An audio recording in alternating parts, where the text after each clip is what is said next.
day are willing to continue to show up and push as hard as you can and do the best job you possibly can and force a smile when you don't feel it, right? The fact that you're willing and able to do that every day, like, understand that that's enough. Like, that's enough, right? Everything else is just gravy, right? Everything else is just gravy this year. And so, I think sometimes that's an important thing for us to remember, that, what we're doing is enough. It's enough. And, remember that, teaching is like baseball. It's hard. It's hard to be an all-star. You get hits 3 out of 10 times up. That means 7 out of 10 times you strike out or you get out, right? 7 out of 10. If you don't know how to fail, you can't play baseball. It's impossible, because it's a game of failure. Teaching, with all due respect, and I don't mean this disrespectfully, or I hope this doesn't make anyone feel bad, but teaching's in the same boat.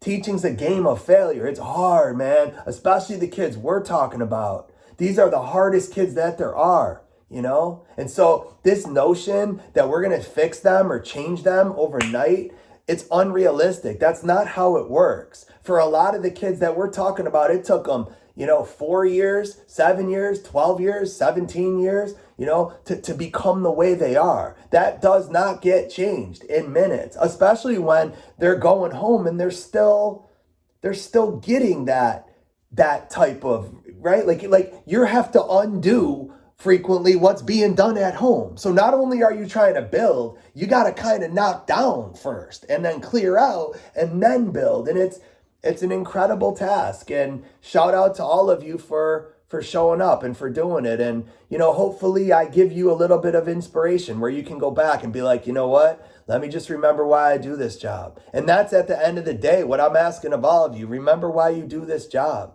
What made you go to this in the first place? What pulled you toward this? Was it because you like standards and you like curriculum, or was it because you're like, I have an ability and a chance to impact kids? And the reality is that doesn't ever go away. Like, nobody can ever take that away. As long as there's kids, which there are, then there's an ability to impact them. And right? All the rest of everything else is all noise. It's all noise. It's all nonsense. None of it really matters, right? The only thing that matters is, this kid came into my presence today. Did he leave my presence feeling better about himself or worse? Which one was it? And if it's worse, how do I fix it real quick so that I can sleep tonight knowing I made that kid's life a little bit better than it was before he came to me? And if I do that, I'm good. Like, I'm good. I had a good day. And trust